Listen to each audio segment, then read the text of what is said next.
Welcome to வெட்டிவாக YouTube channel. நான் உங்கள் சுல்ஃபிகர். அதிமுக பாஜக கூட்டணி, இந்த கூட்டணி ஒரு கட்டாய திருமணம் அப்படின்னு சொல்லி நான் மட்டும் சொல்லல, எல்லாருமே சொல்லிட்டு இருக்கிறாங்க. இந்த கூட்டணி உருவான உடனே தமிழக வெற்றி கழகத்தினுடைய தலைவர் விஜய் அவர்கள் இது சம்பந்தமாக ஒரு அறிக்கையை வெளியிட்டு இருந்தார்கள். ஸோ இந்த அறிக்கைக்கு பதில் சொல்லுகிறாங்க அப்படிங்கிற பேர்ல அதே மாதிரி இந்த தமிழ்நாட்டில் திமுக வெர்சஸ் அதிமுக தான் அப்படின்னு சொல்லி அப்படி ஒரு நிலை தான் இங்க இருக்குது அப்படிங்கிறத நிறுவுவதற்காக ரொம்ப கஷ்டப்பட்டு சில பத்திரிகையாளர்கள், ஊடகவியலாளர்கள், அரசியல் விமர்சகர்கள் அப்படிங்கிற பேர்ல ஒரு சில அரசியல் மாமாக்கள், ஒரு சில அரசியல் புரோக்கர்கள் இந்த மீடியாக்கள்ல இருந்துகிட்டு வாய்க்கு வந்ததை உளறிக்கிட்டு இருக்கிறாங்க. அப்படிதான் நம்ம ரங்கராஜ் பாண்டே அவர்கள், அவருடைய மனசுல அவருக்கு என்ன நினைப்பு அப்படின்னு சொன்னா, அவர் ஒரு பெரிய அரசியல் விஞ்ஞானி மாதிரி. நாளை நடக்கக்கூடிய இந்த அரசியல்ல நடக்கக்கூடிய அத்தனையுமே இவருக்கு மட்டும், இவர் கணிக்கக்கூடிய கணிப்பினுடைய அடிப்படையில நடக்குது அப்படின்னு நினைச்சிட்டு இருக்கக்கூடிய ஒரு அரசியல் புரோக்கர். அவர் தமிழக வெற்றி கழகத்தை பத்தி விமர்சனம் செய்திருக்கிறார். அவர் என்ன சொல்றார் அப்படின்னா, திமுகவுக்கு நேர் எதிர் அதிமுக பாஜக கூட்டணி தான் ரொம்ப ஸ்ட்ராங்கா இருக்கிறது. தாவை காலம் கேப்ல இல்ல, ஏற்கனவே 4:1 இருந்துச்சு, ஆனா இப்போ இப்படி கிடையாது, டிஎம்கே வெர்சஸ் ஏடிஎம்கே அப்படின்னு ஆகி போச்சுன்னு சொல்லி தன்னுடைய பாஜக பாசத்தை வெளிப்படுத்தி இருக்கிறார். அது சம்பந்தமாக உண்மையிலேயே அரசியல் களம் அப்படித்தான் இருக்குது அப்படிங்கிறத நம்முடைய கருத்தாக பதிவு செய்வதற்கு தான் இந்த வீடியோ. அன்பார்ந்த சகோதரர்களே, இந்த வெட்டிவாக யூடியூப் சேனலை சப்ஸ்கிரைப் பண்ணாம பாக்குறவங்க சப்ஸ்கிரைப் பண்ணிக்கோங்க, பெல் பட்டனை கிளிக் பண்ணி வச்சுக்கோங்க. அப்பதான் நம்ம அடுத்தடுத்து போடக்கூடிய வீடியோக்கள் உங்களுக்கு நோட்டிபிகேஷன்ல வரும். ஸோ அதிமுக பாஜக கூட்டணி எப்படி உருவாச்சுன்னு சொல்லி ஏற்கனவே நம்ம ஒரு வீடியோ போட்டிருக்கிறோம். அது ஒரு கட்டாய திருமணம் தான். ஈடி ரைடு, அரசு இயந்திரங்களை பயன்படுத்தி அதிமுகவை மிரட்டி, அதிமுக உள்ளாடிய உள்கட்சி பூசலை உருவாக்கி, செங்கோட்டையன் மாதிரியான ஆட்களை வச்சு ஒரு குழப்பத்தை உருவாக்கி, அதன் காரணமாக அதிமுகவை மிரட்டி கட்டாயமாக ஒரு கூட்டணியை பாஜக உருவாக்கி இருக்காங்க. இவங்க என்ன நினைச்சாங்கன்னா, இந்த கூட்டணி உருவான உடனே தமிழ்நாட்டில் அப்படியே அரசியல் களம் அப்படியே தலைகீழாக மாறிடும். ஐயோ, திமுக பதறிடுச்சு, அதிமுக கூட்டணி உருவான உடனே ஏதோ பயங்கர அரசியல் சூழல்லாம் மாறிடும், திமுகவை எதிர்ப்பதற்கு இந்த கூட்டணி தான் வலுவாக இருக்குதுன்னு சொல்லுவாங்கன்னு நினைச்சுக்கிட்டு ஒரு கூட்டணியை உருவாக்குனாங்க. பார்த்தா ஏற்கனவே அந்த கட்சியில கூட்டணியாக இருந்த பாட்டாளி மக்கள் கட்சியோ தேசிய முற்போக்கு திராவிட கழகமோ, இந்த ரெண்டு கட்சிகளும் எந்த வகையிலுமே பெருசா இவங்களுக்கு சப்போர்ட் இப்போ வரைக்கும் பண்ணல. அது மட்டும் இல்ல, தமிழ்நாட்டிலேயே அது ஒரு பெரிய அரசியல் தாக்கத்தை உருவாக்கல. இன்னும் சொல்ல போனா விமர்சனம் தான் எழுகிறது. அதிமுக மேல கடுமையான விமர்சனம் பொதுமக்களாலும் அதிமுக தொண்டர்களாலும் வைக்கப்படுகிறது. அதிமுக ஒவ்வொரு இடத்திலேயே அதனுடைய முன்னாள் அமைச்சர்கள் போய் ஒவ்வொரு மாவட்டத்திலேயே போய் கண்ணீர் விட்டு அழுகிறார்கள். திருப்பூர்லாம் இன்னைக்கு ஒரு முன்னாள் அதிமுக நிர்வாகி கண்ணீர் விட்டு அழுகிறார். கட்சியை காப்பாத்தன்னா வேற வழி இல்லை, அதனாலதான் கட்டாயத்தின் பேர்ல நம்ம கூட்டணி வச்சோம், முஸ்லிம்கள் மன்னிச்சு கொள்ளுங்கள் அப்படின்னு சொல்லி கதறக்கூடியதை நம்ம பார்க்கிறோம். இப்படி இருக்கு அந்த கூட்டணி. ஏற்கனவே அதிமுகல இந்த அதிமுக பாஜக கூட்டணி உருவான உடனே பல பேரும் வெளியே போறாங்க. உங்க எல்லாருக்கும் ஞாபகம் இருக்குமான்னு தெரியல, 2021 சட்டமன்ற தேர்தலுக்கு பிறகு அதிமுக பாஜக கூட்டணி தொடர்ந்து வந்துச்சு. அதுக்கப்புறம் அண்ணாமலை அதிமுக நிர்வாகிகளுக்கிடையே இருக்கக்கூடிய சில பேச்சுவார்த்தை கிளாஷ் ஆனதுக்கு அப்புறம் அதிமுக பாஜகவுடனான கூட்டணியை முறிச்ச உடனே தமிழ்நாட்டில் அதிமுக தொண்டர்கள் ஏதோ 2021 தேர்தலில் வெற்றி பெற்றது மாதிரி சந்தோஷத்துல ஆடி குதிச்சாங்க. முட்டாய் கொடுக்கறது என்ன, ஸ்வீட் கொடுக்கறது என்ன, பட்டாசு வெடிக்கிறது என்ன, இதெல்லாம் நீங்க பார்த்திருப்பீங்க. அந்த அளவுக்கு அதிமுக உண்மை தொண்டர்கள் சந்தோஷத்துல துள்ளி குதிச்சாங்க. நேத்தைக்கு பாஜக கூட்டணி, அதிமுக பாஜக கூட்டணி 2 நாட்களுக்கு முன்பாக உருவானதுக்கு பிறகு அதே மாதிரி இந்த கூட்டணியை மக்கள் விரும்பி இருந்தார்கள் சொன்னா அந்த மாதிரி துள்ளி குதிச்சிருப்பாங்க, சந்தோஷப்பட்டிருப்பாங்க. ஒருத்தர் கூட சம்மதமா பேசல. அதிமுகவுடைய முன்னாள் அமைச்சர்கள், முக்கிய நிர்வாகிகள் மட்டும் இந்த கூட்டணி நம்ம கட்சி நலனுக்கானதுதான் அப்படின்னு சொல்லி நிறுவுவதற்காக சில வேலைகளை அழுது புரண்டு செஞ்சுக்கிட்டு இருக்கக்கூடிய இந்த நேரத்துல தமிழ்நாட்டில் திமுகவுக்கு நேர் எதிராக நாங்க தான் இருக்கிறோம் நினைச்சுக்கிட்டு அவங்க அந்த வேலையை செஞ்சாங்க. ஆனா களம் அப்படி இல்லை, திமுக வெர்சஸ் தாவேகா தான் இருக்குது அப்படிங்கிறது ரியலா கிரவுண்டுடைய ரிப்போர்ட். இதை பொறுக்க முடியாம எப்படி இந்த சூழலை நம்ம மாத்துறது, திமுக வெர்சஸ் பாஜக கூட்டணி அப்படிங்கிறதா இங்க தமிழ்நாட்டில் ஒரு அரசியலாக இருக்கணும், அதை எப்படி நிறுவது அப்படிங்கிறதுக்காக தான் இந்த அரசியல் விமர்சகர்கள் சொல்லக்கூடிய, இந்த பத்திரிகையாளர் சொல்லக்கூடிய சில பேர் இருந்துகிட்டு விஜய் பதறிவிட்டார், விஜய்க்கு கிடைத்த ஆப்ஷனை இது பண்ணி விட்டார், அப்படி இப்படின்னு சொல்லி பேசுகிறார். அப்படிதான் ரங்கராஜ் பாண்டேயும் பேசுறார். ரங்கராஜ் பாண்டே பேசும்போது ஒன்னு சொல்றாரு, தாவேகா அதிமுகவோடு கூட்டணி செய்வதற்கு ஆர்வமாக இருந்தார்கள், இங்க வரல அங்க போனதுனால பொறாமையில பேசுறாங்க அப்படின்ட்டு. ஏதோ பக்கத்துல இருந்து இவர் எல்லா விஷயத்தையும் பார்த்தது மாதிரி. தமிழக வெற்றிக் கழகம் ஆரம்பித்த அந்த மாநாட்டிலே தெளிவாக குறிப்பிட்டுக்கிட்டோம், நாம தான் பிரைமரி ஃபோர்ஸ், நாம கூட கூட்டணிக்கு வரக்கூடியவர்களுக்கு ஆட்சியில பங்கு, அதிகாரத்துல பங்கு கொடுப்போம் அப்படின்ட்டான். அதற்கு பிறகு தாவேகாவோடு நாங்கள் தாவேகா அதிமுக கூட்டணி பேச்சுவார்த்தை நடைபெறுகிறது அப்படின்னு சொல்லி இந்த ஊடகங்கள் செய்திகள் வெளியிடும் போது மறுப்பு தெரிவித்து நம்முடைய பொதுச் செயலாளர் அவர்கள் அறிவிப்பு செஞ்சார்கள், அதிமுகவுடைய எந்த கூட்டணி பேச்சுவார்த்தையும் நடைபெறல அப்படின்னு சொல்லி. அது மட்டும் கிடையாது, நம்முடைய செய்தி தொடர்பாளர்கள் தொடர்ந்து ஊடகங்களையும் சரி, இந்த யூடியூப் சேனல்களையும் சரி தெளிவாக தங்களுடைய வாதத்தை எடுத்து வைத்தார்கள். அவங்க ஏற்கனவே ஒரு அரசியல் கட்சி, பெரிய கட்சி. நாங்க தளபதி அவர்கள் 200 கோடி ரூபாய் 250 கோடி ரூபாய் விட்டுக்கிட்டு ஒரு அரசியல் கட்சி தொடங்கினது எடப்பாடி பழனிசாமியை முதல்வர் ஆக்குறதுக்கு கிடையாது. நாங்க பிரைமரி ஃபோர்ஸ், எங்களை நம்பி வரக்கூடியவர்களை கூட்டணி சேர்த்துக்கிட்டு நாங்க அரசியல் களத்துல நிற்போம் அப்படின்னு தெளிவாக சொல்லியிருந்தார்கள். எல்லாவற்றிற்கும் மேலாக கடந்த பொதுக்குழுல தலைவர் தளபதி அவர்கள் தெளிவாக பேசிட்டாங்க, திமுகவுக்கும் தமிழக வெற்றி கழகத்துக்கும் தான் 2026 போட்டி அப்படின்ட்டு. அப்படின்னா என்ன அர்த்தம்? நேரடியாக போட்டி போடுறோம், இந்த மாதிரி அதிமுக கூடயோ அவங்க கூட போய் 30 சீட்டு 40 சீட்டு வாங்குறதுக்கோ அல்லது வேற எந்த கட்சியிலையும் கூட்டணி வச்சு சீட்டு வாங்குறதுக்கு கிடையாது, நாங்க தான் மெயினா நின்று ஃபைட் பண்ண போறோம் அப்படிங்கிறத சொன்னார். ஆதவ அர்ஜுனாவும் அதை உறுதிப்படுத்தி இருந்தார். சோ இது தெரிஞ்சு, இது ரங்கராஜ் பாண்டேக்கு நல்லாவே தெரியும். தெரிஞ்சுக்கிட்டே வேணும்னே வன்மமாக மக்கள் நம்ம மீது வைத்திருக்கக்கூடிய நம்பிக்கையை தகர்க்கணும் அப்படிங்கிற ஒரு சதி சிந்தனையோடு அவரு பேசுறார். ரங்கராஜ் பாண்டே அந்த எண்ணத்துல தான் பேசுறாரு. ஏன் அவர் பேசுறாருன்னா, அவருக்கு பாஜக மேல ஒரு பாசம் இருக்கிறது.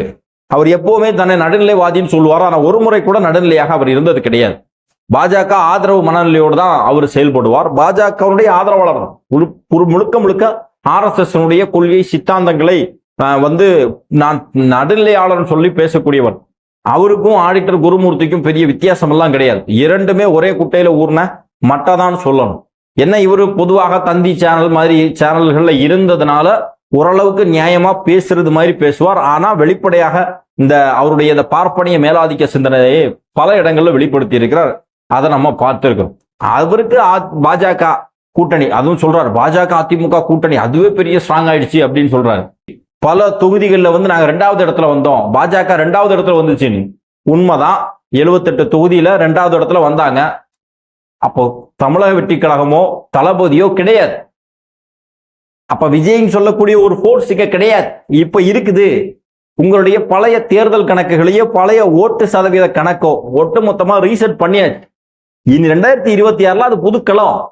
நீங்க ஏற்கனவே நாங்க அப்படி வாங்கியிருக்கோம் இப்படி வாங்கியிருக்கோம்லாம் களத்தை மாத்தவோ ஏமாத்தவோ முடியாது. உங்ககிட்ட அப்படியெல்லாம் டேட்டாஸ் இருந்துச்சுன்னு சொன்னா அதையெல்லாம் அழிச்சிட்டு புதுசாக களத்துல நின்று பாருங்க. இங்க யார் அரசியல் களத்துல நிக்கிறா, யாருடைய பேச்சு எடுபடுது, யார் மக்கள் மனசுல நிக்கிறா, யார் மக்கள் விரும்புறா அப்படிங்கிறத களத்துல பார்க்கணும். அப்பதான் தெரியும். ரங்கராஜ் பாண்டே அவருடைய ஆபீஸ்ல இருந்துகிட்டு 4 யூடியூப் சேனல்ல 4 பேர் பேசுறத பார்த்துக்கிட்டு அதுல இருந்து கொஞ்சம் டேட்டாஸா கலெக்ட் பண்ணி தன்னுடைய சொந்த கருத்து மாதிரி இங்க பேசுறதுனால உண்மை மறைக்க முடியாது. இங்க மக்கள் தெளிவாக இருக்கிறார்கள். இங்க ஒரு நரேட்டிவை இங்க செட் பண்ண பாக்குறீங்க, அதிமுக வெர்சஸ் திமுக தான் எப்பவும் போல அப்படின்ட்டு.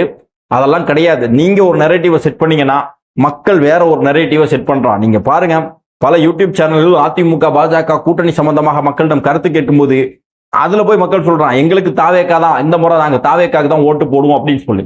இப்பவே இந்த கண்டிஷன், அடுத்தடுத்த கட்டத்துல தளபதி அவர்கள் களத்துல இறங்கி போயிட்டாருன்னு சொன்னா இன்னும் அதிகமாக மக்களுடைய ஆதரவு நம்பிக்கையும் நாங்கள் பெறுவோம் அப்படிங்கறதுல மாற்று கருத்து இல்லை.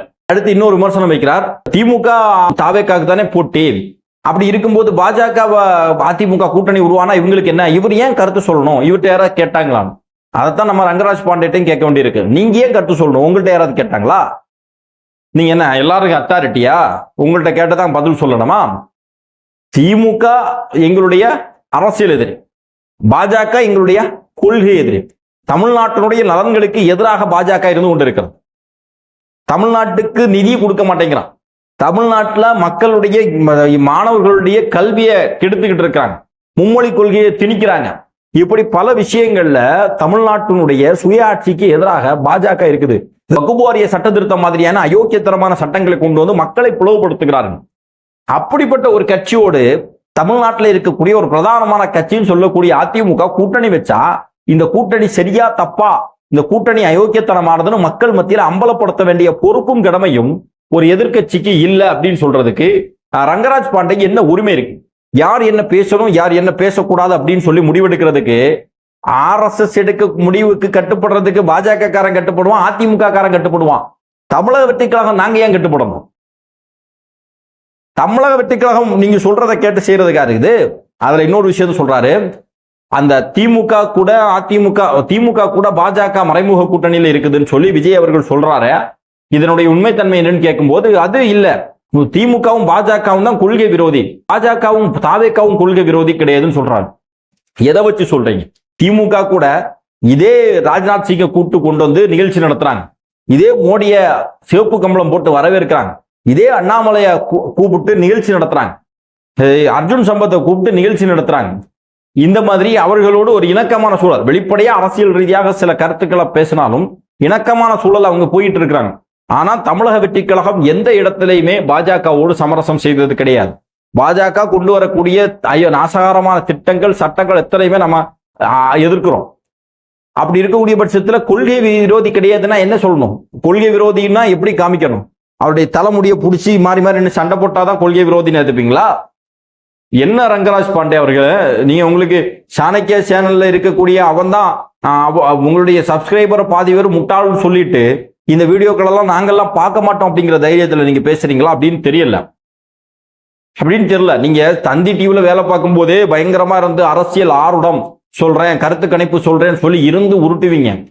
அதாவது ஜோசியத்தின் மேல எனக்கு நம்பிக்கை கிடையாது. ஒரு பொய் சொல்லி மோசடி செய்யக்கூடிய ஜோசியக்கார சொல்றது கூட சில நேரத்தில் நடந்துரும். ரங்கராஜ் பாண்டே சொல்றது நடக்கவே நடக்காது. அதான் நிதர்சனமான உண்மை. இந்த லட்சணத்துல அண்ணன் சீமான் வேற உங்களை பிரசாந்த் கிஷோரோட ஒப்பிட்டு பேசிட்டார். பிரசாந்த் கிஷோர் அவ்வளவு பெரிய ஆளா, ஏன் எங்க அண்ணன் ரங்கராஜ் பாண்டேக்கு தெரியாதா அப்படின்ட்டார். அதுல இருந்து அண்ணன் தரையில கால் போட மாட்டேங்குது. பிரசாந்த் கிஷோரோட பெரிய ஆளுன்னு சீமான் சொல்லிட்டாரு அப்படின்னு சொல்லி சந்தோஷத்துல தையத்தக்கன்னு குதிச்சிட்டு இருக்கிறாரு. சீமான் சொல்றது ஏதாவது உண்மை இருக்குதா? சீமான் சொல்றது எவனாவது நம்புவானா? இத்தனை வருஷம் மீடியா துறையில் இருக்கீங்க, உங்களுக்கு கொஞ்சமாவது அறிவு வேண்டாமா அப்படிங்கிறத அன்போடு நம்ம ரங்கராஜ் பாண்டேயிடம் கேட்கிறோம். நாட்டு மக்கள் தெரிந்து கொள்ள வேண்டியது என்னன்னா, நாங்க இங்க தமிழக வெற்றி கழகம் பிறக்கும் போதே எம்எல்ஏ எம்பியோடலாம் இல்லை. அவர் 2250 கோடி ரூபாய் சம்பளம் வாங்கக்கூடியவர். இங்க இருக்கக்கூடியவர் நிர்வாகி தொண்டர்கள் எல்லாம் பாத்தீங்கன்னா நாங்க எம்எல்ஏ ஆயிருவோம் எம்பி ஆயிருவோம் அப்படிங்கிற கனவுல எல்லாம் இங்க இல்ல. ஏற்கனவே மக்கள் பணி செய்யணுங்கிறதுக்காக தான் இந்த விஜய் மக்கள் இயக்கத்தில் இருந்தார்கள். அதை ஒரு அரசியல் களத்தா மாத்தி இருக்கிறோம். இந்த களத்துல மக்களை நம்பி போட்டி போடுறோம், மக்களுக்காக உழைக்கிறதுக்கு தயாராக இருக்கிறோம். மக்கள் ஆதரவளித்தா எம்எல்ஏ ஆவோம், எம்பி ஆவோம், முதலமைச்சர் ஆவோம், மக்களுக்கு நன்மை செய்யும். மக்கள் ஆதரவளிக்கலன்னா எங்களுக்கு எந்த நஷ்டமும் கிடையாது. ஒவ்வொரு தொண்டருடைய மனநிலையும் அப்படிதான் இருக்கு. நாங்க பெருசா கொண்டு எல்லாம் வரல. ஆண்டாண்டு காலமா அப்பா தாத்தான்னு சொல்லிட்டு மக்களை கொள்ளையடிச்சு, மக்களை வஞ்சிச்சு கொள்ளையடிச்சு பல லட்சக்கணக்கான பல கோடிக்கணக்கான ரூபாயை சொத்து சேர்த்து வைக்கல. இழப்பதற்கு தைரியமா களத்துல நிக்கிறோம். வந்தா மலை போனா அப்படின்னு சொல்லி களத்துல மக்களை நம்பி நிக்கிறோம். இந்த மக்கள் எங்களை நிச்சயமாக கைவிட மாட்டார்கள். மக்களுக்கு எங்களுடைய நோக்கம் என்ன, எங்களுடைய சிந்தனை என்னங்கிறது தெரிஞ்சு எங்க கூட நிற்பாங்க அப்படிங்கிற தைரியத்துல நிற்கிறோம். எங்களுக்கும் மக்களுக்கும் இடையில் எந்த இடைத்தரகரும் கிடையாது. நீ எவமானா இருந்துகிட்டு பத்திரிகையில இருந்துகிட்டு ஆரோடம் சொல்றது, கருத்து கணிப்பு சொல்றது, அது இதுன்னு சொல்லி என்ன வேணா உளறிட்டுக்கிட்டுருங்க. ஒருத்தரும் அதை ஏத்துக்க போறது இல்லை. மக்கள் தெளிவாக முடிவெடுத்து விட்டார்கள். எந்த கூட்டணி, திமுக பக்கத்துல கூட்டணி ஸ்ட்ராங்கா இருக்கு, அதிமுக பக்கத்துல கூட்டணி, மக்கள் முடிவெடுத்தாச்சு. நீங்க இது நாள் வரையில் உங்களுடைய தேர்தல் களம் வேணா இந்த கூட்டணி கணக்குகளுடைய அடிப்படையில் சதவீதம் இருக்கலாம். இப்ப எல்லாமே ரீசெட் பண்ணியாச்சு. முதல்ல இருந்து எல்லா கட்சியில இருக்கக்கூடிய நபர்களும் தமிழக வெற்றி கழகத்திலிருந்து வராங்க. எல்லா கட்சிக்கும் இதுவரைக்கும் ஆதரவு கொடுத்தவர்களும் இன்றைக்கு தமிழக வெற்றி கழகத்தை ஆதரிக்கிறாங்க. அப்படி பார்க்கும்போது உங்களுடைய கடந்த கால ஓட்டு சதவீதங்கள் அத்தனையுமே அடிபட்டு போய் புதிதாக 2026 புதிதாக ஓட்டு சதவீதம் உருவாக போறது. அதனுடைய பயத்துல திமுகவே பயந்து நடுங்கிக்கிட்டு இருக்கும் போதே ஒன்னுக்கும் பிரயோஜனம் இல்லாத அதிமுகவும் பாஜகவும் இருந்துகிட்டு நாங்க தான் 2வது இடம், நாங்க தான் 2வது இடம்னு உளறது. அவன் சொல்லலாம், கட்சிக்காரன் கட்சிக்காக உழைக்கிறான், கட்சியை எப்படியாவது முன்னிலையில கொண்டு வரணும்னு நினைக்கிறான். ஏஜென்ட் வேலை பார்க்கக்கூடிய ரங்கராஜ் பாண்டேயும் அதே சொன்னாருன்னு சொன்னா மக்கள் உங்களை எல்லாம் பார்த்து காரி துப்ப மாட்டாங்களா அப்படிங்கிறதான் கேள்வி. அன்பார்ந்த சகோதரர்களே, இந்த வீடியோ பார்க்கக்கூடியவங்க உங்களுடைய மேலான கருத்துக்களையும் பதிவு செய்யுங்கள். நன்றி.